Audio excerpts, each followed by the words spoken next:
parte que es tejido epitelial, ¿no? Y también cuando vimos piel, decimos, ¿no? Tejido tegumentario, para ser exacto.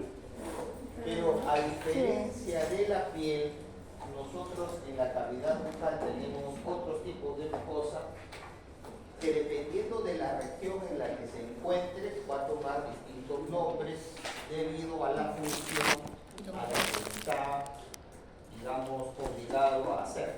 Entonces hay una mucosa masticatoria, ya se imaginar que tiene que ver pues, con la masticación de alimentos, ¿no?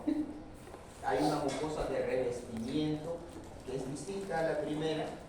Y también hay una mucosa especializada, ¿no? Que tiene que ver sobre todo con la que es la lengua. ¿Y por qué le digo especializada? Porque a diferencia de la masticatoria y la mucosa de revestimiento, está encargada de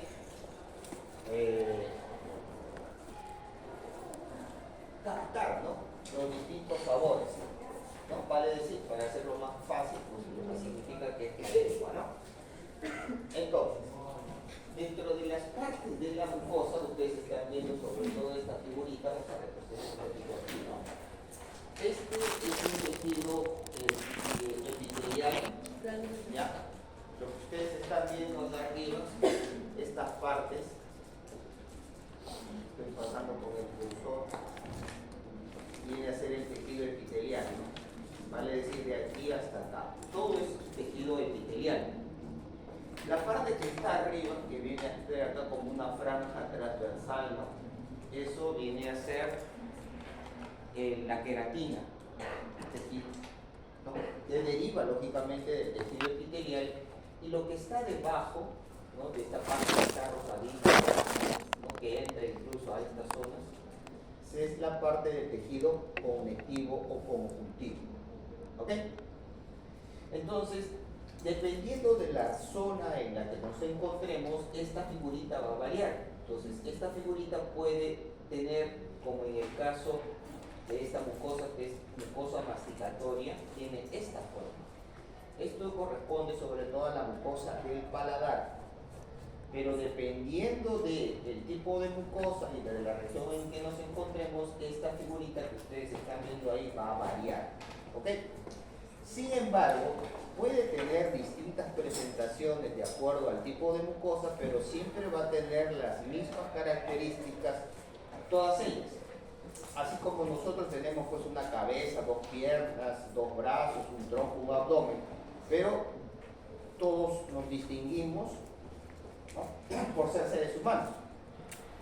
Pero nos diferenciamos unos de otros pues porque uno tiene el cabello largo, otro tiene el cabello lacio, otro tiene el cabello corto, otro tiene el cabello sambo, otro es más blanco, otro es más oscuro, otro es más bajito, otro es más alto, qué sé yo, uno es más gordo, otro es más flaco, pero igual todos tenemos las mismas características mencionadas en un principio. Esto es similar, ¿ok?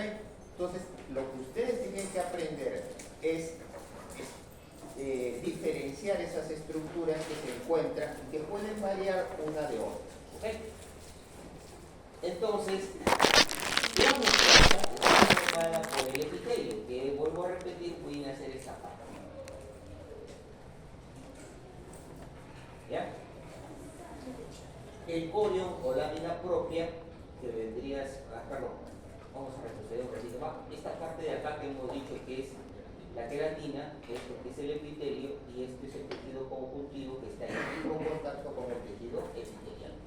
Entonces, la parte número 1, que vendría a ser, estas son esas estrías transversales, vendría a ser, perdón, esto de acá, ¿no? La parte de la queratina. La parte número 2 vendría a ser el epitelio. Y la parte número 3, que es el corio o lámina propia, que vendría a ser de aquí hasta acá, donde dice 3, que es el tejido conjuntivo. ¿Ok? Pero acá hay dos partes, dos zonas que están diferenciadas una de otra.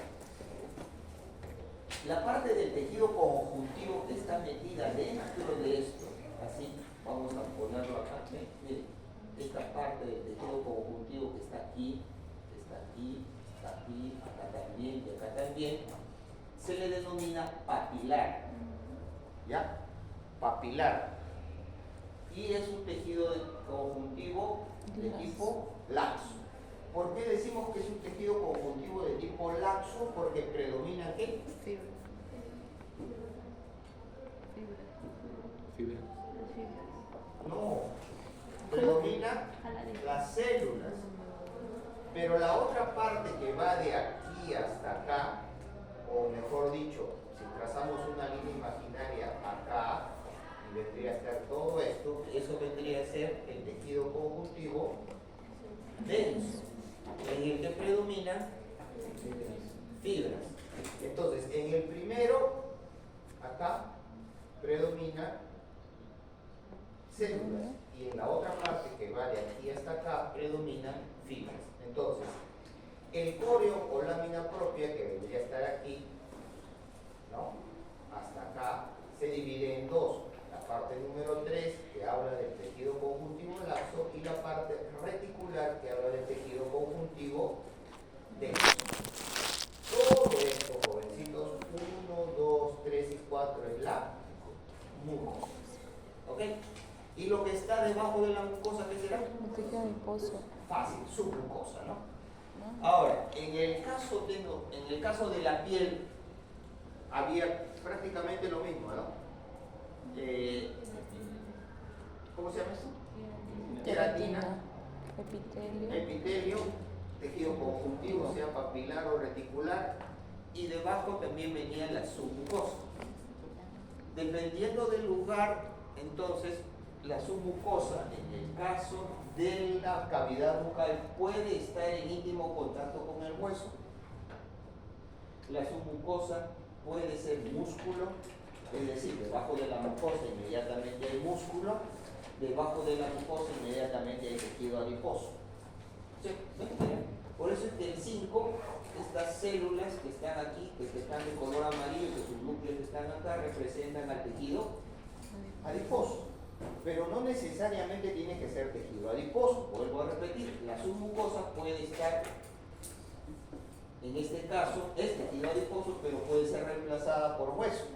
Por ejemplo, ¿no? En el paladar duro, ustedes retiran el paladar, la mucosa del paladar duro, inmediatamente está el hueso. Ustedes retiran la mucosa de la encía adherida que está acá, inmediatamente hay hueso.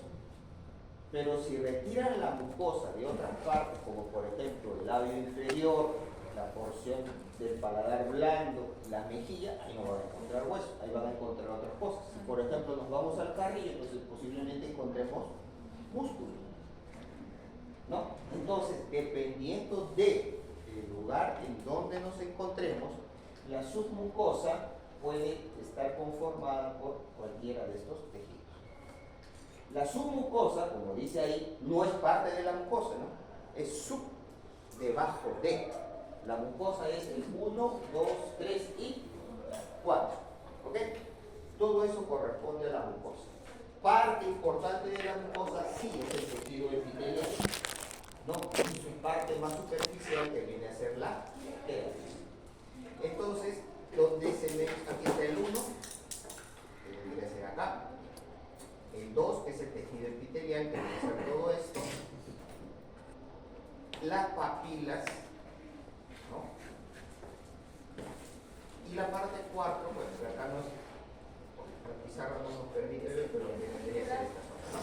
Entonces, estos jovencitos tienen esta forma, a estos que esas prolongaciones epiteliales que parecen unos clavos, precisamente se le denomina clavos epiteliales. Y a la porción del tejido conectivo que está entre los clavos se le denomina coreo papilar o papila.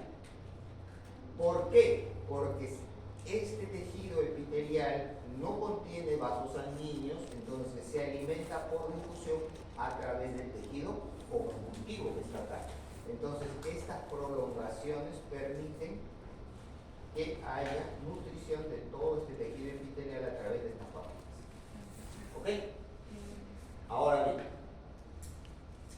también es importante conocer que estas interdigitaciones que tiene el tejido epitelial se presentan dependiendo de la función que cumpla el tejido. En este caso, el paladar blando tendrá esta interdigitación del tejido epitelial, pero por ejemplo, la mucosa que se encuentra, la mucosa del piso de la boca, no va a tener esta misma disposición. ¿Por qué? Porque la mucosa del piso de la boca, a diferencia del resto de las mucosas de la cavidad bucal, no están sometidas a fricción o nada por el estilo. Es una zona que está incluso bastante delgada. Es un epitelio bien delgadito. ¿Ok? Entonces, no pierdan de vista, por favor, esta configuración del epitelio. Estos clavos epiteliales y las papilas que están metidas aquí. ¿Ok? ¿Hasta ahí hay alguna pregunta? ¿Todo claro? Bien, ahora, nosotros cuando vimos tejido epitelial, vimos que las capas, había una capa que era la basal, uno que era el estrato basal, le decíamos, había un estrato espinoso, un estrato granuloso, un estrato lúcido, pero antes aquí había, ¿cómo se llamaba? Córneo. ¿No? Córneo. Lo mismo que vimos en la piel, lo vamos a ver acá. Cada uno de esos estratos. Entonces, una célula basal que se encuentra aquí se divide en dos, ¿no? Por mitosis. Hago mitosis, me divido en dos células. Dos células, una que va a formar parte o va a pasar por todos estos estratos hasta llegar a convertirse en queratina, y la otra célula que se va a quedar en este estrato basal precisamente para que posteriormente vuelva a hacer mitosis y haga ese mismo procedimiento.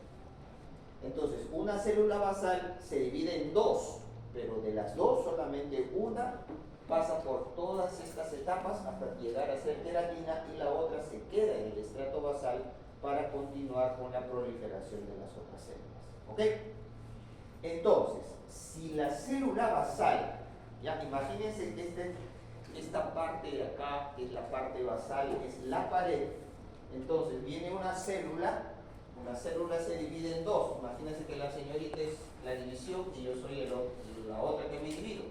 Ella se queda en el estrato basal para que posteriormente haga otra mitosis, pero yo voy a pasar del estrato basal al estrato espinoso, al estrato Granuloso.